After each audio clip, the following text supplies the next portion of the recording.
kapuso, umabot po sa 8 ang nasawi sa paglubog ng MV Maharlika 2. Malapit po yan sa Southern Leyte.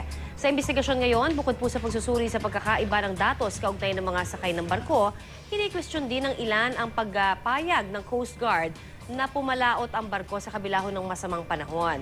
Yan ho naman ang pag-uusapan natin kasama ang ating UH resident analyst na si Tita Winnie Monsod. Good morning, Tita Winnie. Good morning, Connie. Good morning, mga kapuso. Tignan natin ang datos.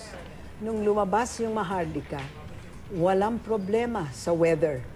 Walang signal 1, walang signal 2. Sinabi nilang may gale. Alam mo ko yung gale, yung wind na force is 50 to 100 kilometers an hour. Walang problema yan kung hindi sa maliliit na bangka. Pero itong Roro is a 403 capacity passengers plus trucks, etc. So there should have been no problem. Ang nangyari, nasiraan ang Roro. Wag natin naman bigyan ng yung Coast Guard. Alright. Oo. Ito kasi marami kasi, Tita Winnie, syempre may pagkakaiba doon po sa bilang, di ba, ng mga pasahero. Okay. Kaya ngayon, tatanungin natin, ano? Siyempre, nandito ho ang tagapagsalita ng Philippine Coast Guard, si Commander Balilo. Good morning po sa inyo. Maring Winnie, Connie, good morning. Magandang umaga po sa lahat ng inyong taga-subaybay. Okay, who is responsible, Commander Balilo, for making sure that the number of passengers on the boat are equal to what is in the manifest? Maring Winnie, base po sa regulasyon na tirahanan ng Maritime Industry Authority, no? Dapat po responsibility ng ship captain to declare under oath na bago sila umalis, kumpleto yung entry, yung pasahero na doon sa manifesto. So wala kayong responsibilidad? Pahinante, driver, libre, dapat po laging kumpleto, laging ilalagay doon. Okay. So you have no responsibility, the Coast Guard has no Yes, ma'am. responsibility? Our responsibility to make sure that there will be no overloading on the part of the vessel, no? Sa amin naman, no, ang ginagawa namin, kung talagang punong-puno at nakita namin na may reasonable ground kami to inspect and to count, ginagawa namin yan para ma-prevent yung excess passengers. Sino nagsasabi ng totoo? Meron tayong 84 sa passenger manifest, 116 sa head count ng kapitan, at meron ding 120 na sinasabi naman ho ng otoridad. Sino doon ang tama? Actually, nung nagkaroon ng discrepancy, ang instruction ni Commandant, Vice Admiral Leysorena, is to talk to the captain kung ilan talaga. Na-find out nga namin na yung mga pahinante at mga drivers na hindi sinama doon sa manifesto. At so nagkaroon kami ng figure na 116. 110 yung naunang rescue, 3 yung dead bodies, and then 3 more were ang hinanap, no? Pero lumabas kahapon na 5 yung nakuha ng mga ng mga rescuers ng Philippine Navy. And then ang instruction kagabi ng headquarters is to find out doon sa mga kamag-anak baka may nawawala pa, tsaka kausapin nila yung kapitan. Which yung station commander namin, yung on-scene commander namin, ginawa, lumalabas na 100, ito na nga, yung nakaligtas, may nawawala pang 1 o 2 base doon sa pagtatanong doon sa kamag-anak. And hopefully, yun na yung working figure na tinitignan namin para magtali na yung mga nawawala pang pasahero. Okay.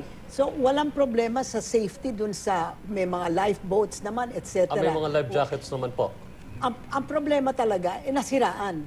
Sino ang responsable para malaman kung dapat lumuwas yung ship? Hindi ko po masabi kung at this point of time, Maring Winnie, because there will be an investigation to be conducted. No? Marami kaming narinig na una, nung ni-report sa amin sa Coast Guard dyan, ng isang concerned citizen na tinawagan ng crew, ang sinasabi niya, dead on water at may nasirang makina. That was at the time it happened? Yeah. Okay. Second ay meron ding pasahero nagsabi na may sumabog na steering equipment. Ang ibig sabihin, ang tumawag sa inyo, hindi yung kapitan, kung hindi mga pasahero? May tumawag din po doon sa yung kapitan. Sinabi ng kapitan? Yung kapitan doon sa Northern Mindanao. Dito sa headquarters, meron ding tumawag din sa amin. Anong sinabi niya? Dead on water ba? Dead on water ho ang sinabi niya. At yun pala dead on water na. Nasira ng engine. Pero isa lang ho to doon sa mga account. The trouble is, may maraming accounts at sinasabi rin nung isa na natanggal yung lashing ng mga kargamento, pumunta sa gilid at tumagilid at tuluyang lumubog. So, base sa investigasyon nyo, ano talaga doon ang nangyari? Wala pa. Actually, ngayon umaga mag-i-start yung talagang formal investigation. Kasi We focus on the search and rescue operations for the past days. Yes. And ang instruction is right after na matapos yung search and rescue operation, we'll do the Okay, investigation. so Commander, Nagpadala my na po last- kami. Opo. My last question is, who is responsible for the seaworthiness of the ship? Is it the Coast Guard? Is it the ship captain? Is it the owners? In other words, who is responsible to say that ship can sail because there's no problem? I think ang responsibility ng barko ay nasa kapitan at nasa may-ari. Okay? The Coast Guard dito- cannot say this ship cannot go because it is not seaworthy? Kasi po pag nakita namin na talagang ang assumption kasi diyan may regularity o ibig sabihin na comply niya lahat ng prescribed ng Maritime Industry Regulation ng mga batas at yan ay capable na maglayag. May prangkisa at palaging chine-check at merong pong records ng safety. Ganun po yung procedure niya. But kung sa amin, kung nakita namin na halimbawa visible sa amin may mga defects talaga, pinipigilan po namin yan. Alright. Sana ho mapabilis yung resulta ng investigasyon. Maraming salamat muli sa inyo, Commander Armand Balilo ng Philippine Coast Guard at syempre kay Tita Winnie Munso. Thank you, Tita. Okay. Salamat po.